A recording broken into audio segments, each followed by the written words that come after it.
مجھے اولاد نہیں ہو رہی تھی، پھر مجھے میرے شوہر نے ایک عامل بابا کے پاس لے کر اس سے ملوایا۔ اس عامل بابا نے میرے شوہر کے سامنے میرے ساتھ زنا کیا اور میں حاملہ ہو گئی۔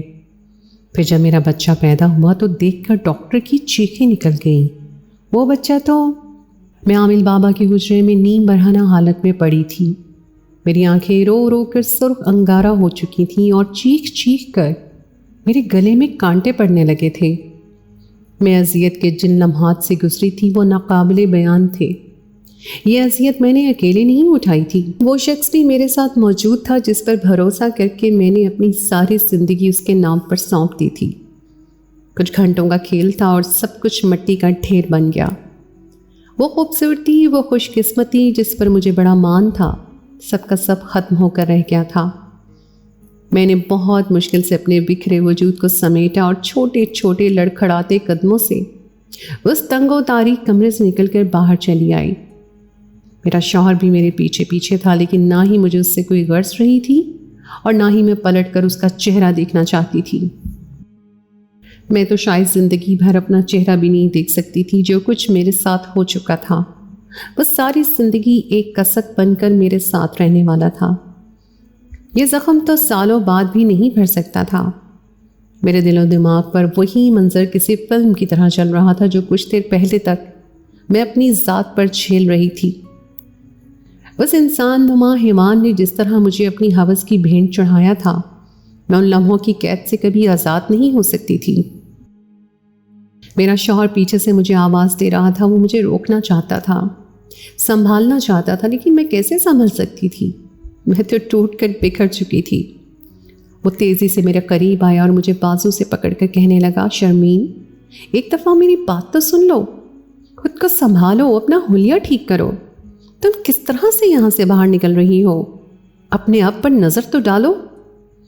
میں نے ایک قہر برساتی نظر اپنے شوہر پر ڈالی اور اسے کہا کہ اب میری فکر کرنے کی کوئی ضرورت نہیں ہے، میری عزت مٹی میں مل چکی ہے۔ اب کوئی ایک مرد میری طرف دیکھے یا 100 مرد، مجھے کوئی فرق نہیں پڑتا، میں پہلے کی طرح پاکیزہ نہیں ہو سکتی۔ میرے شوہر نے جلدی سے میرا دوپٹہ میرے سر پر اڑایا اور دور پڑی میری چادر کو اٹھا کر میرے وجود پر لپیٹ دیا۔ وہ میری حفاظت کرنا چاہتا تھا، لیکن وہی تو تھا جس کی وجہ سے میں بے آبرو ہوئی تھی۔ میں اس پر یقین کیسے کر سکتی تھی؟ میرا شوہر مجھے جس عامل کے پاس لایا تھا، اس نے میرے ساتھ ایسا شرمناک کام کیا تھا کہ میں بیان بھی نہیں کر سکتی تھی۔ میں نے غصے میں اپنے شوہر کے ہاتھ جھٹک دیے اور کہا کہ جو کچھ ہو چکا ہے، اس کے بعد اگر تم مجھے چھونے کی کوشش نہ کرو تو ہی تمہارے حق میں بہتر ہے، کیونکہ اب میں ایک آگ بن چکی ہوں اور مجھے چھونے والا جل کر راکھ ہو جائے گا۔ میری بات سن کر میرے شوہر عزیز کی آنکھ سے آنسو نکل کر گرنے لگے۔ وہ مرد ہو کر بھی اپنے جذبات کو قابو نہیں کر پایا تھا۔ میں تو عورت تھی، میں کیسے اپنے آپ پر قابو پاتی؟ اس حادثے نے تو میری ہستی مٹا کر رکھ دی تھی۔ عزیز نے زبردستی مجھے اپنے قریب کیا، اپنے سینے سے لگایا اور کہنے لگا، شرمین مجھے معاف کر دو، مجھے نہیں معلوم تھا کہ یہ سب ہو جائے گا۔ میں تو ہم دونوں کی بھلائی چاہتا تھا، مجھے کیا خبر تھی کہ بربادی ہم دونوں کا مقدر بن جائے گی۔ میں نے خود کو عزیز سے جدا کیا اور اس کی آنکھوں میں آنکھیں ڈال کر اسے کہا کہ بربادی تمہارا حق نہیں بلکہ میرا مقدر بنی ہے۔ تم مرد ہو، تمہاری عزت کو اس بات سے کوئی فرق نہیں پڑتا، لیکن میں عورت ہوں اور میری پاک دامنی اور پاکیزگی آج اس چھوٹے سے کمرے میں رون دی گئی ہے، اور اس کی وجہ صرف اور صرف تم ہو۔ اس سے میں وہاں سے نکلتی چلی آئی تھی۔ عزیز میرے پیچھے پیچھے تھا، کبھی وہ مجھے روکنے کی کوشش کرتا تو کبھی پکڑ کر بات کرنے کی کوشش کرتا، لیکن نہ ہی بات کرنے کو کچھ باقی تھا اور نہ ہی سننے کو۔ میں کس طرح گھر پہنچی تھی مجھے خود علم نہیں تھا۔ گھر آ کر میں نے خود اپنے کمرے میں اپنے آپ کو بند کر لیا۔ میری ساس نے مجھے اس حالت میں گھر آتے دیکھا تو دروازہ بجانے لگی، لیکن اب میں نے کسی کے لیے بھی دروازہ نہیں کھولنا تھا۔ میرے پیچھے جب عزیز گھر میں داخل ہوئے تو میری ساس ان سے بار بار پوچھنے لگی کہ بہو کو کیا ہوا ہے، لیکن میرے شوہر کے ہونٹوں پر قفل لگ گیا تھا۔ میری ساس کو زیادہ وقت نہیں لگا تھا اور وہ جان گئی تھی کہ میرے اوپر کیا قیامت گزر چکی ہے۔ اس کے بعد نہ ہی انہوں نے میرے کمرے کا دروازہ بجایا تھا اور نہ ہی عزیز سے کوئی سوال کیا تھا۔ ایسا لگتا تھا جیسے سب کے کلیجوں کو ٹھنڈ پڑ گئی ہے۔ ایک عزیز تھے جو بن پانی کی مچھلی کی طرح تڑپ رہے تھے۔ ساری رات میں نے خود کو اکیلے کمرے میں تنہائی میں بند کر کے رکھا تھا اور ایک کونے میں بیٹھ کر سسکتی رہی تھی۔ میری تکلیف آنسوں کی صورت بہہ رہی تھی، لیکن آنسو سوکھ جانے کے باوجود بھی تکلیف کم نہیں ہو سکی تھی۔ یہ درد کسی خنجر کی طرح میرے سینے میں اتر گیا تھا۔ اگلی صبح میں نے کمرے کا دروازہ کھول دیا، لیکن میرے دل کا دروازہ عزیز کے لیے ہمیشہ کے لیے بند ہو چکا تھا۔ عزیز میرے آگے ہاتھ جوڑتے رہے، معافیا مانگتے رہے، اپنے آپ کو بے گناہ جتاتے رہے، لیکن میں اب ان پر اعتبار نہیں کر سکتی تھی۔ میں نے اپنی آنکھیں اور کان عزیز کی طرف سے بند کر لیے تھے۔ ان کی کوئی منت سماجت مجھ پر اثر نہیں کر پائی تھی۔ میری ساس کا رویہ بھی بالکل ہی بدل گیا تھا۔ وہ اٹھتے بیٹھتے مجھے عجیب نگاہوں سے دیکھنے لگی تھیں۔ نہ جانے وہ میرے وجود میں کیا ٹٹولنے لگی تھی۔ باتوں باتوں میں طنز کے ایسے نشتر چلاتی کہ میری روح مزید گھائل ہو جاتی، لیکن میں نے اپنے ہونٹوں کو اتنی سختی سے سی لیا تھا ان کے طنز میں کوئی جواب نہیں دیتی تھی۔ میری ساس عزیز کو بھی اٹھتے بیٹھتے دوسری شادی کا سبق پڑھانے لگی تھی اور اس بات پر اصرار کر رہی تھیں کہ عزیز مجھے چھوڑ دے، لیکن عزیز نے ایسا کوئی فیصلہ نہیں لیا تھا۔ وہ پہلے سے زیادہ مجھے لے کر فکر مند ہو چکے تھے اور یہ بات میری ساس سے ہرگز بھی برداشت نہیں ہو رہی تھی۔ میرے سرد کے رویے کے باوجود بھی عزیز نے مجھے کبھی تنہا نہیں چھوڑا تھا۔ وہ ہر وقت کسی سائے کی طرح میرے آس پاس رہنے لگے تھے۔ میرے پاس بھی عزیز کے سوا اور کوئی دوسرا سہارا نہیں تھا، اس لیے مجبور میں اسی در پر بیٹھی ہوئی تھی۔ اس حادثے کے گزرے 2 ماہ ہو چکے تھے، لیکن ان 2 مہینوں میں میرے زخم مکمل نہ ہو سکے تھے، اور پھر مجھے ایک ایسی خبر ملی کہ دوبارہ سے میرے سارے زخم ہرے ہو گئے۔ وہ خبر جس کی امید میں نے کئی سال گزارے تھے اور جسے پا لینے کے لیے میرا شوہر ہر حد سے گزرنے کو تیار تھا۔ آج جب وہ خبر مجھے ملی تو ایسا لگا جیسے کسی نے مجھے زندہ درگور کر دیا ہو۔ میری طبیعت کچھ دنوں سے بہت زیادہ خراب تھی اور عزیز کو لگا کہ شاید حد سے زیادہ ٹینشن اور ڈپریشن کی وجہ سے میری ایسی حالت ہو گئی ہے۔ یہی سوچ کر وہ مجھے زبردستی اسپتال لائے تھے، اور یہاں آ کر جب ڈاکٹر نے مجھ سے ساری تفصیل سنی تو مجھے الٹرا ساؤنڈ کے لیے بھیج دیا، اور الٹرا ساؤنڈ کی رپورٹ نے ایک ایسا انکشاف کیا کہ میری اور عزیز کی روح لرز اٹھی، کیونکہ وہ ہو گیا تھا جس کے بارے میں تصور بھی نہیں کیا جا سکتا تھا۔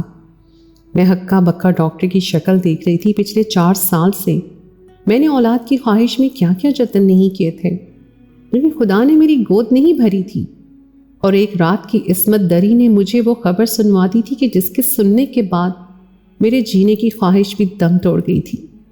میں نے ڈاکٹر کے آگے ہاتھ جوڑ دیا اور ان سے کہا کہ میں اس حمل کو نہیں رکھنا چاہتی، کچھ بھی کریں لیکن اس بچے کو ضائع کر دیں۔ میری بات سن کر ڈاکٹر نے غصے سے میری طرف دیکھا اور کہنے لگی، بی بی خدا کا شکر ادا کریں کہ اس نے آپ کو یہ خوشی دی ہے۔ بچہ ماں کے پاس خدا کی امانت ہوتا ہے، اور آپ اس طرح کہہ کر اس نعمت کی ناشکری کر رہی ہیں۔ میں نے نم آنکھوں سے ڈاکٹر کی طرف دیکھا۔ میں اسے کیا بتاتی کہ یہ بچہ میرے شوہر کا نہیں بلکہ ایک ایسے شخص کا ہے جس پر اعتبار کر کے میں اپنی دنیا ہی اجاڑ بیٹھی ہوں۔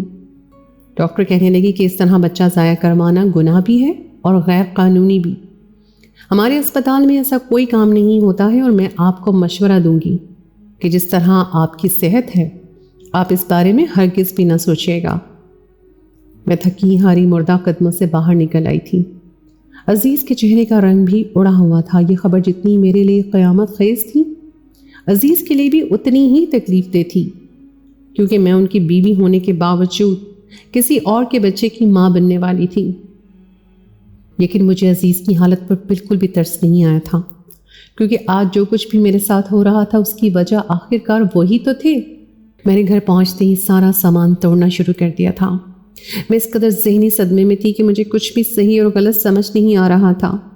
میں نے چھری اٹھائی اور اپنی کلائی کی نس کاٹنے کی کوشش کی تو عزیز نے مجھے زبردستی روک لیا اور میرے چہرے پر ایک زوردار تماچا مار کر کہنے لگے، شرمین کچھ تو ہوش کرو، اگر تم پر قیامت گزری ہے تو خوش میں بھی نہیں ہوں۔ میں بھی تو یہ سب کچھ برداشت کر رہا ہوں نا۔ جب خدا نے تمہاری گود میں اولاد ڈال ہی دی ہے تو تم اسے اپنا بچہ مان کر اپنی کوکھ میں پروان چڑھنے دو۔ میں اسے اپنا نام دوں گا، دنیا کی نظر میں یہ ہمارا بچہ ہوگا اور سب کچھ ٹھیک ہو جائے گا۔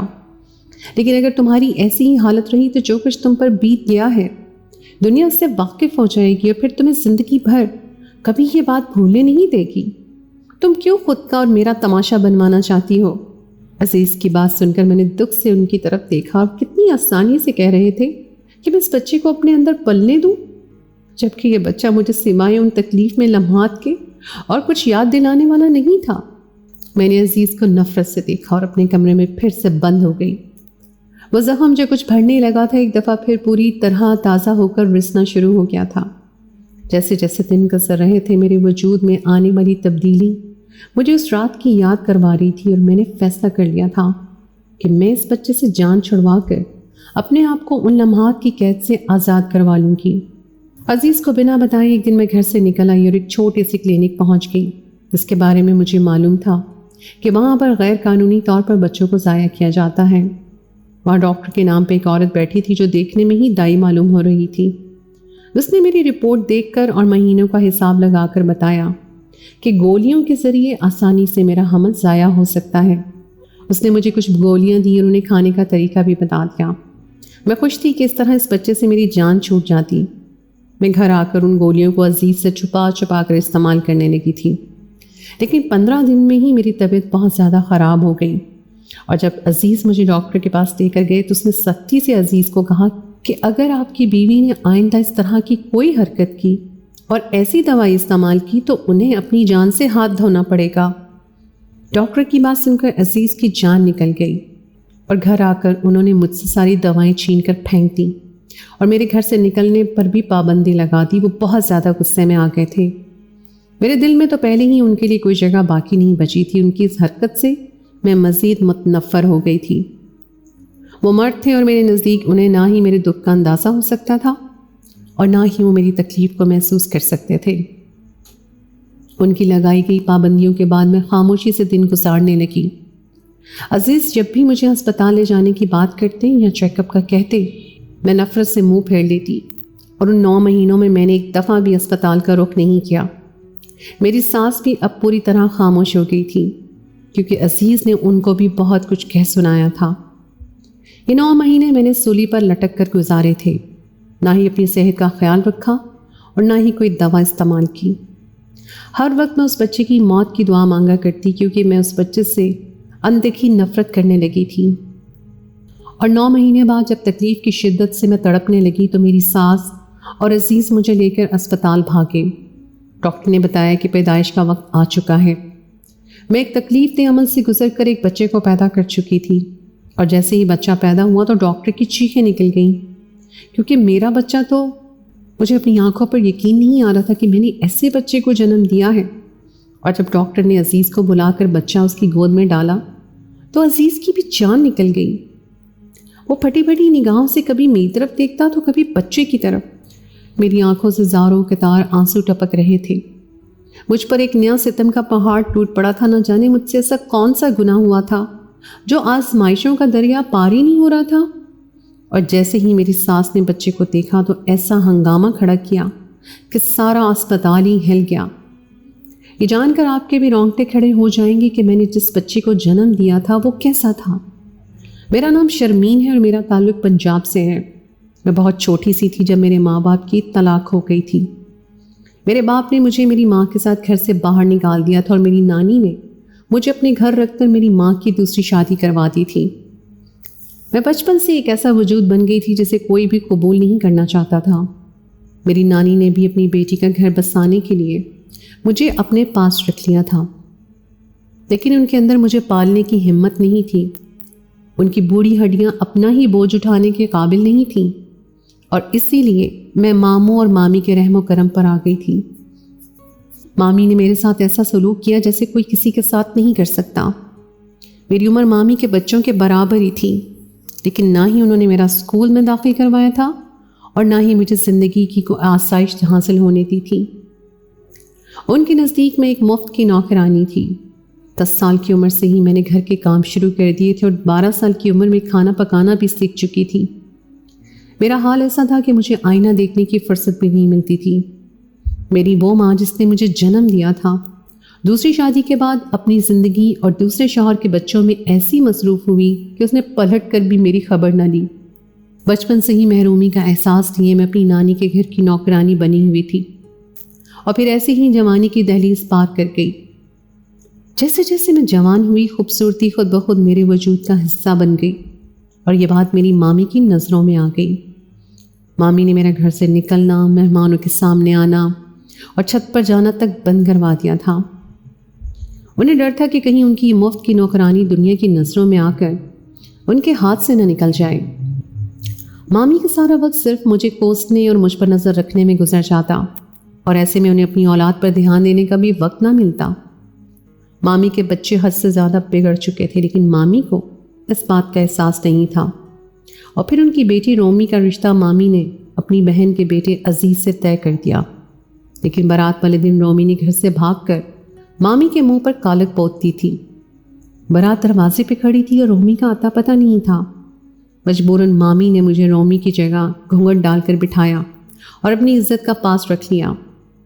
میں ایک دفعہ پھر رشتوں کو بچانے کی خاطر قربان کر دی گئی تھی۔ نہ ہی کسی نے میری مرضی جاننے کی کوشش کی تھی اور نہ ہی میرے جذبات کا احساس کیا تھا۔ میں ایک انچاہی دلہن بن کر عزیز کی زندگی میں شامل ہوئی تھی، لیکن شادی کی رات جب عزیز نے نظر بھر کے مجھے دیکھا تو وہ نظر نہ چرا سکے۔ میری خوبصورتی، میری سادگی نے عزیز کے ہوش اڑا دیے تھے اور انہوں نے پورے دل سے شادی کی پہلی رات ہی مجھے قبول کر لیا تھا۔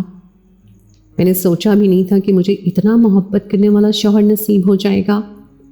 عزیز نے مجھ سے وعدہ کیا تھا کہ وہ زندگی میں مجھے کبھی کوئی محرومی نہیں دیں گے۔ بس عزیز نے مجھ سے ایک ہی خواہش کی تھی کہ وہ جلد سے جلد باپ بننا چاہتے ہیں۔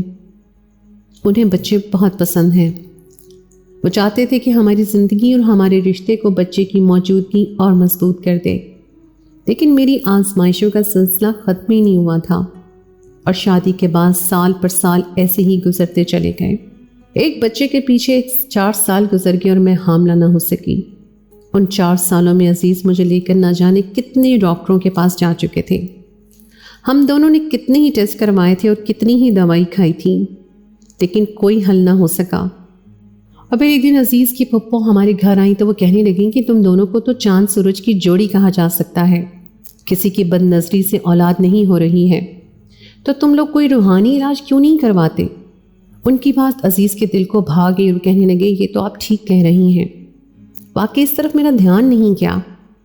انہوں نے خود ہی ایک عامل کا پتہ بتایا اور عزیز سے کہا کہ عامل بہت اچھا علاج کرتا ہے، تم اس کے پاس اپنی بیوی کو لے کر جاؤ، دیکھنا جلدی خوشیاں تمہارے دروازے پر چلی آئیں گی۔ ان کے جانے کے بعد میں نے عزیز کو صاف لفظوں میں کہہ دیا کہ میں ایسے کسی عامل کے پاس نہیں جاؤں گی، اگر خدا کو ہمیں اولاد دینی ہوگی تو ایسے ہی عطا کر دے گا۔ لیکن عزیز کے دماغ پر تو پھپھو کی باتوں کا بھوت سوار ہو گیا تھا۔ میں نے عزیز کو بہت سمجھایا، بہت روکنا چاہا، لیکن عزیز کہنے لگے کہ ایک دفعہ جا کر دیکھ لینے میں کیا حرج ہے، ہو سکتا ہے ہمیں اس وسیلے سے اولاد کی خوشی مل جائے۔ وہ زبردستی مجھے اپنے ساتھ اس عامل کے پاس لے گئے جس کا شہر کے باہر ایک چھوٹا سا آستانہ تھا۔ وہ عامل بہت غور سے میری طرف دیکھتے ہوئے عزیز کو بتانے لگا کہ آپ کی بیوی پر تو کسی نے جادو کروا دیا ہے اور آپ کو اس کا توڑ کرنا ہوگا۔ رات کو کالے بکرے کا خون لے کر اپنی بیوی کے ساتھ ایسی جگہ چلے آئیے گا، میرے ایک ہی عمل سے آپ کے سارے مسئلے ٹھیک ہو جائیں گے۔ یہ سن کر عزیز کی خوشی کی انتہا نہ رہی۔ عزیز نہ جانے کہاں سے کالے بکرے کا خون لے کر آئے تھے، اور جب رات کو انہوں نے مجھے اس آستانے پر چلنے کو کہا تو میں نے انہیں انکار کر دیا۔ اس ویران جگہ پر آدھی رات کو جانا مجھے کچھ ٹھیک نہیں لگ رہا تھا، لیکن عزیز کی آنکھوں پر تو عامل کی روحانیت کی پٹی بن چکی تھی۔ وہ کہنے لگے کہ تم کون سا وہاں اکیلی جا رہی ہو، میں بھی تو تمہارے ساتھ ہوں۔ میں ان کی بات پر اعتبار کر کے اس آستانے تک پہنچ گئی تھی، لیکن مجھے کیا معلوم تھا کہ یہاں میری بربادی گھات لگائے بیٹھی ہے۔ اس عامل نے مجھے اور عزیز کو اپنے سامنے بٹھا لیا اور کالے بکرے کا خون رکھ کر کچھ پڑھائی کرنے لگا۔ جیسے جیسے وہ پڑھائی کر کے عزیز پر پھونک رہا تھا، عزیز کے ہاتھ پاؤں نے کام کرنا چھوڑ دیا تھا۔ وہ اپنی جگہ شل بیٹھے رہ گئے تھے۔ جب اس عامل کی پڑھائی مکمل ہوئی تو اس نے عزیز کی ایسی حالت کا فائدہ اٹھا کر مجھے اپنی ہوس کا نشانہ بنا لیا۔ عزیز میرے سامنے بیٹھے تھے، لیکن اس کے باوجود بھی وہ مجھے بچانے کے لیے حرکت نہیں کر سکے تھے۔ ان کے سامنے ہی میں بے آبرو ہو گئی تھی اور سب کچھ ختم ہو گیا تھا، لیکن عزیز کی وجود میں حرکت نہ ہو سکی۔ ان کی آنکھوں سے گرتے آنسو مجھے صاف دکھائی دے رہے تھے، لیکن ان آنسوؤں سے میری اذیت کا مداوع نہیں ہو سکتا تھا۔ اور جب اس عامل کی بدنیتی پوری ہوئی تو وہ مجھے اور میرے شوہر کو وہیں چھوڑ کر فرار ہو گیا۔ اس کے جانے کے کچھ ہی دیر بعد عزیز کی حالت ٹھیک ہو گئی، لیکن تب تک کافی دیر ہو چکی تھی کیونکہ سب کچھ راکھ ہو گیا تھا۔ مجھے عزیز سے نفرت محسوس ہو رہی تھی۔ میرے لاکھ منع کرنے کے باوجود بھی وہ مجھے اس جگہ لائے تھے۔ یہ وقت عزیز کے لیے بھی بہت بڑا تھا، لیکن مجھے ان کے درد کا احساس نہیں تھا۔ رہی صحیح کثر حمل کی خبر نے پوری کر دی تھی اور میں عزیز سے نظر تک نہیں ملایا کرتی تھی۔ حاملہ ہو کر میں نے بچہ ضائع کروانے کے لیے جو الٹے سیدھے کام کیے اور جو غلط دوائیاں کھائیں تو میرے پاس پیدا ہونے والا بچہ پیدائشی طور پر ڈسیبل تھا۔ اس کے دونوں ہاتھ نہیں تھے اور ایک آنکھ بھی نامکمل تھی۔ اسے دیکھ کر خوف کا احساس ہوتا تھا۔ ایسے بچے کو دیکھ کر میں زاروں قطار رونے لگی تھی اور مجھے سمجھ نہیں آ رہا تھا کہ یہ سب کیا ہو رہا ہے۔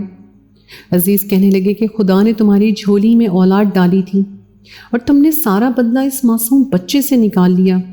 یہ سب اسی لیے ہوا ہے۔ عزیز نے اس بچے کو دودھ کاڑنے کے بجائے اسے اپنے سینے سے لگایا اور کہنے لگے کہ یہ تمہاری اولاد ہے اور میرے لیے یہی ایک بات کافی ہے۔ میں اس کا علاج کرواؤں گا اور اسے بالکل ٹھیک کروا دوں گا۔ میں اتنے عرصے بعد پہلی دفعہ غور سے عزیز کا چہرہ دیکھ رہی تھی، جن کے اندر اتنا ظرف تھا کہ وہ کسی اور کے بچے کو اپنا نام دینے کے لیے راضی تھے، اور انہوں نے ایک دفعہ بھی مجھے اس بات کا احساس نہیں ہونے دیا تھا کہ میں اب پہلے کی طرح پاکیزہ نہیں ہوں، جبکہ ان کا گناہ اتنا بڑا نہیں تھا جتنی بڑی انہیں سزا ملی تھی۔ عزیز نے آج تک مجھ سے بہت دفعہ اپنی غلطی کی معافی مانگی تھی، لیکن اب میری باری تھی۔ میں نے عزیز کے آگے ہاتھ جوڑ دیے اور ان سے معافی مانگ لی، کیونکہ پچھلے کئی مہینوں سے میں نے ان کے ساتھ بہت زیادہ زیادتی کی تھی۔ عزیز مجھ سے سچی محبت کرتے تھے۔ انہوں نے ایک لمحے کے لیے دیر کیے بنا مجھے معاف کر دیا اور التجا کی کہ میں اس بچے کو دل سے قبول کر لوں۔ میں ایک ماں تھی اور اپنی کوکھ سے بچے پیدا کیے کس طرح نفی کر سکتی تھی۔ میں نے اس بچے کو سینے سے لگا لیا۔ ایک بات میں اچھی طرح سمجھ چکی تھی کہ جب اللہ دیتا ہے تو کوئی روک نہیں سکتا، اور جب اللہ نہیں دینا چاہے تو کوئی پا نہیں سکتا۔ میں نے بھی اس بچے کو اپنی کوکھ میں ختم کرنے کی بہت کوشش کی تھی، لیکن اللہ نے اس کی سانس اس دنیا میں رکھی تھی، اور اسی لیے آج یہ بچہ میری گود میں تھا۔